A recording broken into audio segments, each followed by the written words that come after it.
Flashes of white fire tore across the northern sky as Russian fighter jets screamed low over the forests near the Finnish border. The night was torn open by the thunder of engines and the shattering roar of explosions echoing across Lapland's icy plains. For the first time since the end of the Cold War, Finland, a nation long regarded as the silent neighbor between East and West, found itself under direct military assault from Moscow's forces.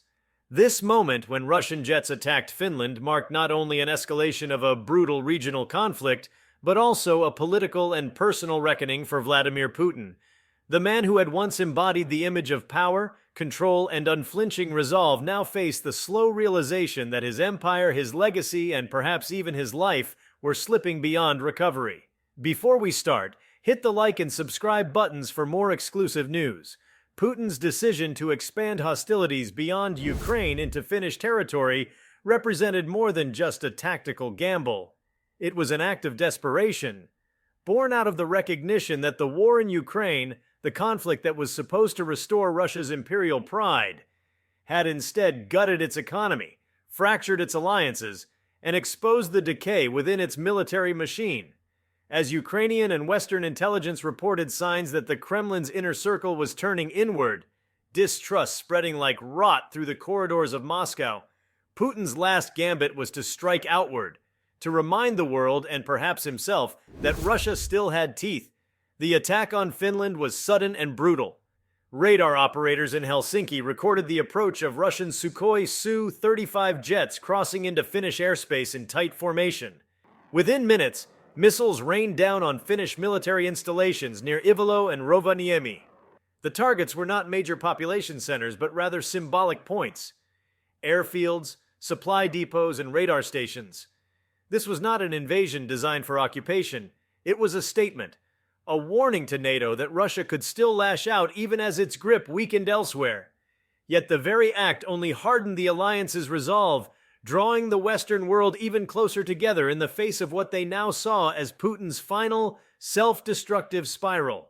Inside the Kremlin, Putin was no longer surrounded by the same loyal cadre that had once shielded him from reality.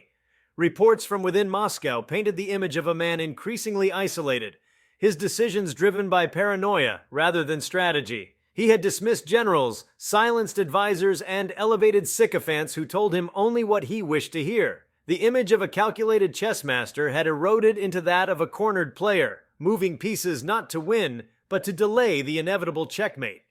The Finnish airstrikes were less about victory and more about defiance, a defiant scream against a tide of history closing over him. The reaction from Finland was measured but furious. For decades, Finland had maintained a delicate balance with Russia, a quiet understanding built on mutual respect and geographic proximity. That balance had been irrevocably destroyed the moment the first missile struck Finnish soil. Within hours, Finnish air defenses retaliated, intercepting several Russian aircraft near the border. NATO command immediately convened emergency sessions, invoking clauses of collective defense readiness, though not full Article 5 engagement. It was a sign that the alliance understood the magnitude of the provocation while still seeking to avoid the uncontrolled spiral into a wider war. On the ground, Finnish forces mobilized with precision. Troop movements along the border were swift and disciplined, a reflection of Finland's long-standing preparedness for such an event. The Finnish people, known for their stoic resilience, responded not with panic but with unity. Bunkers and shelters long thought obsolete were reopened. The quiet forests of the north, the same terrain that had once frustrated Soviet advances during the Winter War, once again became a landscape of defense and determination. The echoes of history were undeniable. Finland had resisted Russia before, and it would do so again. Putin's calculation that a strike on Finland might fracture NATO or intimidate Europe proved disastrously misguided. Instead, it rekindled the sense of shared purpose that had occasionally wavered during the long years of the Ukraine war. European leaders who had once debated sanctions and defense budgets now spoke in one voice.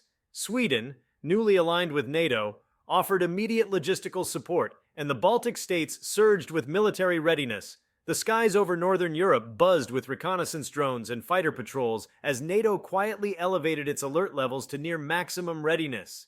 Putin had succeeded not in dividing the West, but in galvanizing it against him. Meanwhile, inside Russia, the atmosphere was growing toxic. Economic collapse had deepened, conscription had expanded to nearly every region, and morale was at its lowest since the beginning of the Ukraine conflict. The Russian populace, battered by years of propaganda and hardship, began to show signs of fatigue that no state-controlled media narrative could conceal. The illusion of invincibility that Putin had cultivated for over 2 decades was crumbling. The Finnish assault was supposed to project strength, but instead, it exposed weakness. A desperate attempt to maintain relevance by escalating conflict beyond reason. The symbolism of Finland could not be ignored. This was a nation that had joined NATO only after witnessing the devastation in Ukraine, a move driven not by aggression but by fear of Russian unpredictability. For Putin to target Finland was to confirm every justification for that decision. It was a moment of historical irony so sharp it seemed almost deliberate, his own actions proving his enemies right. In doing so, he had turned even neutral observers into adversaries and stripped Russia of whatever lingering sympathy it might have retained on the world stage. Western intelligence services watched closely as Russian military communications became erratic. The once formidable chain of command appeared fractured. Orders from Moscow were being delayed, countermanded, or ignored entirely. Several Air Force officers reportedly refused to fly missions over Finnish territory, claiming that such operations risked an uncontrollable escalation. The cohesion of the Russian military, already stretched thin across the Ukrainian front, was disintegrating under the weight of political madness. What had begun as a calculated offensive years earlier had devolved into chaos, each new act of aggression accelerating the unraveling of a once powerful regime. As Russian jets withdrew from Finnish airspace, their wake left a psychological scar across Europe. Every government from Berlin to London understood that this was not just an attack on a single NATO member. It was the manifestation of a dying empire's final convulsions. Putin, now facing both internal dissent and external defiance, was caught in a vortex of his own making.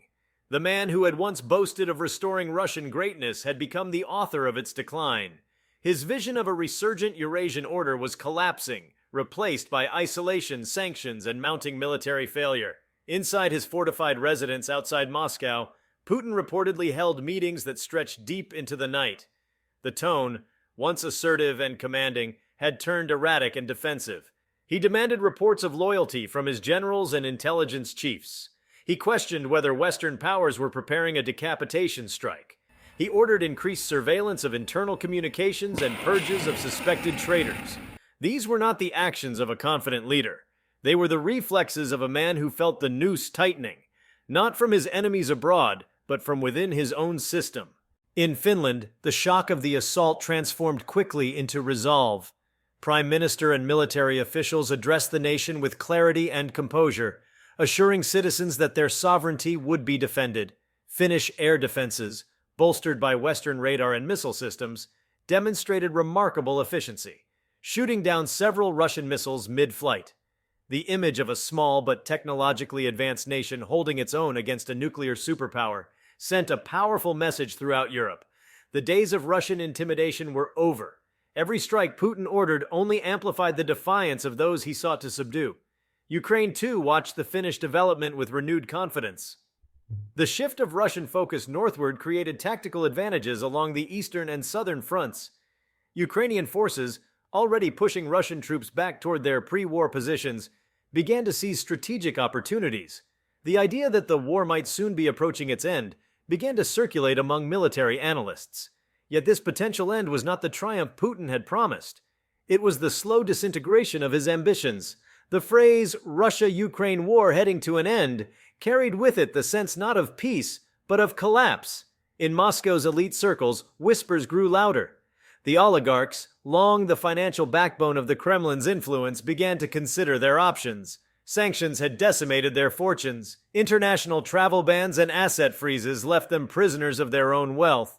Many quietly sought escape routes through intermediaries, through exile, through silence. They had supported Putin when he was a guarantor of stability and prosperity. Now, as his decisions brought Russia to the brink of confrontation with the entire Western alliance, that support was evaporating. Loyalty, like power, is a currency that devalues rapidly in times of crisis. Among the Russian people, the narrative of defending against NATO aggression no longer held sway. The images of destruction in Ukraine, the funerals of conscripts, and the economic hardships had already eroded faith in state propaganda. The attack on Finland only deepened that disillusionment. Why, they asked, was Russia attacking another neighbor? Why, after so many years of promises, was the motherland still at war with the world? The questions grew louder, and in a state built on control of information, questions were more dangerous than protests. For Putin personally, the realization that his life, as he had known it, was effectively over came not with a single event, but with a dawning awareness that power itself was slipping through his fingers. His political persona had been constructed on the illusion of inevitability, Putin as the eternal leader, the master of destiny. But history is unkind to men who believe themselves immortal. The attack on Finland, instead of cementing his legacy, marked the moment his narrative fractured irreparably. The world no longer saw him as a strategist. It saw him as a desperate autocrat clinging to a collapsing edifice of fear. The Russian military command, under immense pressure, began shifting defensive resources back toward the western border. Supply chains were stretched beyond sustainability, and the black market for basic military equipment was thriving within the ranks. Reports of desertions and sabotage multiplied. Each jet that launched a missile at Finland risked becoming a symbol of futility, a weapon fired not in pursuit of victory, but as an echo of dying authority. Even within his own ranks, Putin's orders were interpreted not as commands from a leader, but as survival mechanisms from a man haunted by the specter of his own downfall. In the geopolitical theater, world powers maneuvered carefully. The United States and NATO reinforced deterrence but refrained from full engagement, understanding that Putin's unpredictability made every response a potential spark for escalation. Diplomatic channels buzzed with activity. Backroom discussions in Brussels and Washington debated the limits of patience. Yet even as they sought to avoid direct confrontation, the message to Moscow was unmistakable. The old rules were gone. No amount of intimidation would reverse the isolation Russia had brought upon itself. If you liked this video, please give it a like and subscribe to our channel. Also, could you leave your comments below and tell us? What are your thoughts on Putin's actions as the war shifts? We want to hear from you. Thank you for watching and see you next time.